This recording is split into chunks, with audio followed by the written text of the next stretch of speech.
Salut les jeunes, bienvenue dans votre boutique de jeux Varjo à Bordeaux. Ce sera l'actu ludique de la semaine. Comme vous pouvez le voir, beaucoup de choses main dans les mains. Du coup, on va essayer d'être un peu plus concis, surtout moi, parce que j'ai tendance à m'éparpiller. Du coup, on va commencer côté JCC, jeu de cartes à jouer, à collectionner. Une nouvelle extension de Magic que vous voyez ici, Double Master 2022. Il y a déjà fait une édition il y a un an, je crois, ou deux peut-être. Donc, super édition, plein de grosses cartes reprint, donc très intéressant. On n'en a pas des millions, donc si vous en voulez, n'hésitez pas à passer assez vite parce que ça va partir très très vite surtout. Autre chose, parce qu'on n'a pas pu faire notre vidéo vendredi dernier, veuillez nous en excuser, mais malheureusement on a eu des problèmes de livraison et en fonction de nos horaires ça s'est pas fait. Du coup on rattrape un peu le retard ici. Flesh and Blood, le jeu à jouer de cartes à collectionner, est enfin sorti en VF, parce que ça fait 2-3 ans que ça fait un tabac dans d'autres pays. C'est enfin en version française, et ça fait bien plaisir, parce que le jeu est vraiment top, ça change énormément par rapport au JCC qu'on connaît, Magic, Yu-Gi-Oh, tout ça. Le principe, c'est qu'on est un peu en Heroic Fantasy, vous choisissez un personnage au début, avec une classe, Ranger, paladin, guerrier, sorcier, etc. Et vous montez un deck avec, et la mécanique sort vraiment de l'ordinaire. Vous mettez des cartes dans une zone, ce qu'on appelle le pitch, pour jouer d'autres cartes, vous défendez avec des cartes de votre main, mais ça vous fait des cartes de moins quand vous allez jouer. Du coup, c'est très intéressant, très simple en soi, en termes de règles, mais très exigeant dans la partie. Donc on vous recommande vachement d'essayer, on fera des initiations à notre barre à jeu, des tournois aussi plus tard, donc n'hésitez pas à vraiment vous y mettre, surtout que les boosters VF qui viennent de mettre, c'est que des reprints, des rééditions de cartes qui existent déjà, qui sont des staples, comme on dit, des cartes très intéressantes pour certains decks, du coup ça vaut vraiment le coup, n'hésitez pas. Du coup maintenant, jeu de société, bam, plein. On va commencer avec les trois ici.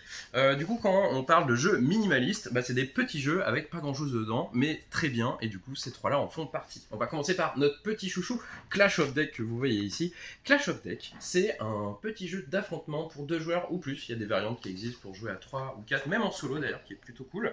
Ça a été fait par quelqu'un qui s'appelle Léandre, c'est un ancien collègue de nous à notre bar, et on est bien content, ça a super bien fonctionné pour lui. Maintenant, il sort sur les réseaux habituels, dans les boutiques spécialisées. Donc, c'est un petit jeu de cartes.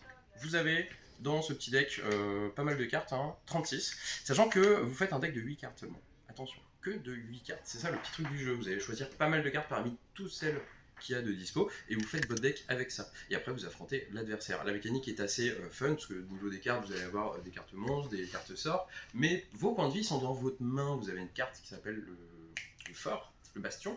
Quand vous prenez des dégâts, il va se décaler à droite. Et s'il fait 2 fois le tour, vous avez perdu la partie, les cartes détruites reviennent dans votre main, ça va intercaler toute votre place, et vous avez le droit de jouer que les 4 cartes qui sont à votre gauche dans votre main. Donc la place est super importante, le timing aussi. Du coup, c'est super intéressant. Petit truc à savoir, c'est que ce petit paquet, c'est marqué initiation, vous avez déjà 36 cartes, pas mal, c'est gratuit. Donc si vous voulez essayer, vous passez ici, on vous offre on vous le donne, vous pouvez tester avec d'autres gens sans aucun problème, parce qu'on en a pas mal quand même. Et ensuite, si ça vous botte et que vous êtes vachement intéressé, vous avez les 2 extensions que vous avez ici, qui sont elles payantes quand même, mais pas si cher que ça. Et dedans, vous avez encore plein de cartes, plein de nouvelles possibilités, sachant que toutes les cartes ont des petits pouvoirs, des petits combos. Et du coup, c'est vraiment intéressant comme jeu, c'est simple mais efficace, très malin. Et on commande à fond, parce que le petit paquet est gratos, et après vous testez, si ça vous plaît, vous allez devant, c'est assez novateur. Ensuite, Bestioles en guerre, petit jeu comme ceci, un peu dans la même gamme que Papillon Céleste qui est ici. Donc les Bestioles en guerre, c'est un jeu d'affrontement pour 2 joueurs, 1 contre 1. Vous allez vous battre dans l'air, sur la terre et dans la mer, avec des cartes un peu funky. Les illustrations sont vraiment chouettes, c'est ça qui donne envie. Vous voyez le livret de règles, très fun, les petites cartes assez cool aussi. Donc le principe, c'est que vous allez avoir un certain nombre de cartes dans la main au début de la première manche. C'est le premier qui gagne 12 points de victoire, et vous allez jouer des cartes dans les zones pour vous battre contre l'adversaire. Petit truc du jeu, c'est que les cartes ne peuvent aller que dans leur zone, où il faut les mettre face cachée mais à perdre en puissance. Mais après, il y a des petits trucs combos pour retourner les cartes pour qu'elles soient plus efficaces, simplement. Sachant que si vous voyez que vous avez une main pourrie, parce qu'il y a un peu d'aléatoire quand même, il y a un peu de chaos dans cette partie, vous avez le droit de concéder tout de suite. Comme ça, vous allez donner moins de points à votre adversaire. Donc c'est un jeu où il va falloir savoir perdre au bon moment, et ça c'est vraiment cool, c'est assez rare. Papillon Céleste, juste ici, donc 2 joueurs, 1 contre 1 aussi. Donc là, il y aura un peu moins d'interaction directe. C'est Papillon, c'est pas des bestioles en guerre, du coup, c'est un peu plus soft comme univers. Papillon en guerre, enfin, Papillon Céleste, pardon, on va pas combiner les titres. Papillon Céleste, c'est un petit jeu de collection. Donc ça, c'est entre guillemets en soi assez classique. Vous allez avoir des cartes papillons comme ça. sont assez jolies. Chaque papillon vous donne une manière de marquer des points. Si vous en avez 2, vous avez 3 points. Si vous en avez 3, bah, vous avez des points négatifs. Si vous en avez qu'un, vous avez plus de points. Donc il va falloir faire attention à ce que vous prenez. Et la mécanique du jeu fait son petit sel parce que c'est la mécanique de Seven Wonders Duel, le tant connu, celui-là qui a tant plu. Du coup, c'est une mécanique où on va mettre des cartes. Selon une mise en place qui est sur des cartes, sachant qu'il y a plein de cartes de mise en place différentes, donc vraiment une très bonne rejouabilité pour un petit jeu comme ça.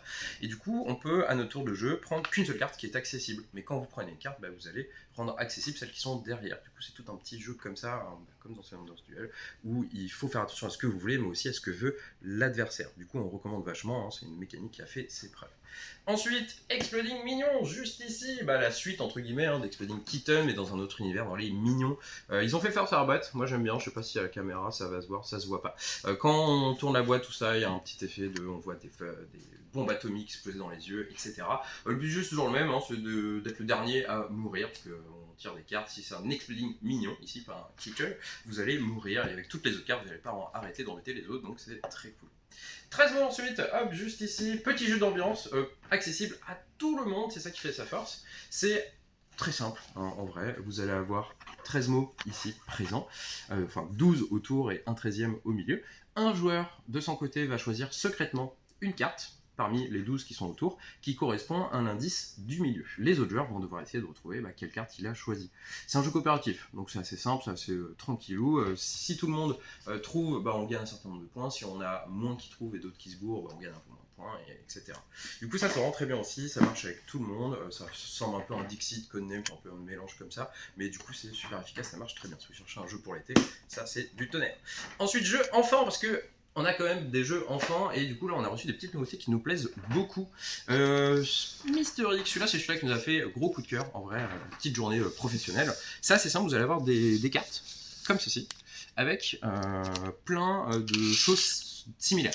Sauf que dans ces cartes vous avez toujours un petit critère qui n'est pas bon.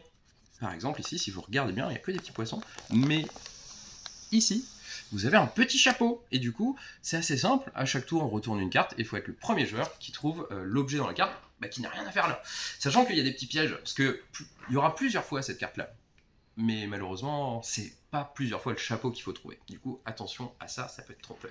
Du coup, Mister X, on est très content, c'est très bien. Mémo robot, alors, nous on a bien aimé, parce que ça c'est classique, c'est un jeu de mémo, hein, on va devoir reconstituer un robot en fonction des cartes qu'on va retourner, si c'est une paire, ça match, et ainsi de suite. Mais nous on a beaucoup aimé, c'est le style. Le style graphique fait vraiment le petit truc du jeu, c'est très sympa, les enfants aiment beaucoup, en tout cas j'imagine, j'ai testé en tout cas avec des enfants un peu jeunes, ça marche bien. Du coup ça on aime beaucoup, parce que juste le style et le petit jeu de memory malin, simple et efficace, ça marche toujours, donc ça on recommande aussi. Hop, dernier nouveauté enfant, Pompon. Alors c'est pas tellement une nouveauté, hein, c'est sorti l'année dernière mais il est tombé en rupture, bam, super rapidement, et du coup on n'a pas pu l'avoir, on vient de l'avoir il y a quelques semaines à peine. Et du coup, Pimpon, c'est assez simple, c'est un petit jeu coop à partir de 3 ans. Il va falloir amener le camion que vous voyez ici jusqu'à la maison pour éteindre l'incendie avant que celle-ci ne brûle entièrement. Problème, le trafic, des embouteillages. Sur le parcours, vous allez avoir plein de voitures de plein de couleurs. Assez simple, à mon tour de jeu, je lance le dé. En fonction de la couleur qui sort, je peux jeter une voiture tout simplement. On l'enlève et on peut faire avancer le camion.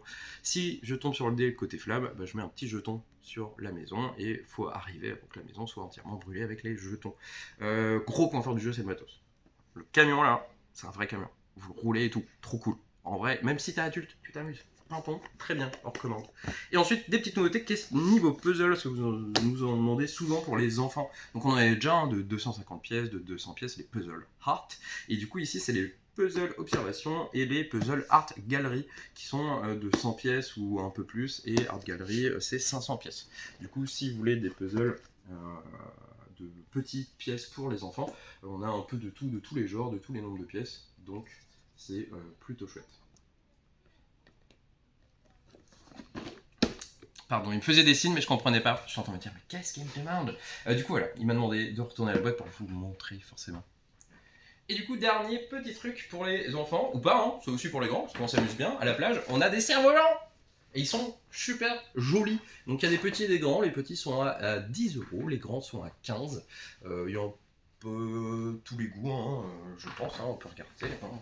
Vous avez le kawaii, le bird, le rocawaï, le hibou, que vous avez vu là, et quelques d'autres. Donc si vous voulez aller à la plage et faire un petit peu de cerf-volant, n'hésitez pas, on a ce qu'il faut. Et ben voilà, c'est tout. J'espère que ça a été assez concis malgré la masse de nouvelles choses pour vous. Et on vous attend, hein, on n'a pas de problème pour vous expliquer, pour jouer, etc. Du coup, on vous souhaite une agréable journée. Ne cuisez pas trop à la plage parce que chaleur à Bordeaux, c'est un peu relou là. Et voilà. Du coup, une prochaine fois.